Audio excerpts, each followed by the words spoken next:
On va enchaîner avec le Bitcoin. La numéro un des crypto-monnaies a battu un record franchissant les 125 000 $. Exactement, et là, on le voit bien, hein, sur le graphique que vous avez mis à l'écran. Tous mes indicateurs sont au vert, ce qui marque bien que la tendance est haussière.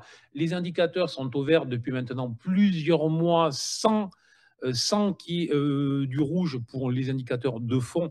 Ça veut dire qu'il faut tout simplement se porter acquéreur des creux. C'est exactement ce qui a très bien fonctionné depuis maintenant, là aussi, plusieurs mois. Alors, il y a eu un petit repli dernièrement, hein, sur la zone 110, 109, 110. Mais en fait, ce repli venait juste s'appuyer sur les derniers sommets qui avaient été réalisés en fait au printemps, entre le mois de mai et le mois de juin. Donc techniquement, c'est ce dont je vous parlais précédemment sur le CAC, la fameuse inversion de polarité potentielle. Pour le CAC, c'est la zone des 8000 points. Pour le Bitcoin, c'était la zone des 109, 110 000.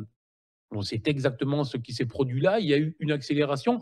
Par contre, ce qui a d'un peu négatif à court terme, c'est le fait que cette accélération s'est produite avec un blocage très clair sur la zone des 123 124 000.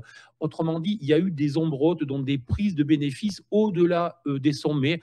Ça, c'est toujours, en fait, si on regarde ce qui s'était passé sur les deux, pardon, derniers sommets, donc le 14 juillet et le 14 août, en fait, il s'était produit à chaque fois la même chose, nouveau sommet en accélération avec des prises de bénéfices. Donc, attention à très court terme, là, je parle, donc vraiment aux 2 3 jours qui arrivent. Attention à très court terme, toute clôture sous les 122 000 serait un petit signal négatif. Alors, je dis bien tendance de long terme pour le moment, aucune inquiétude sur ce sujet-là, mais sous les 122 000, peut-être qu'on assisterait à une correction plus marquée qui pourrait nous conduire sur les 117 118 000.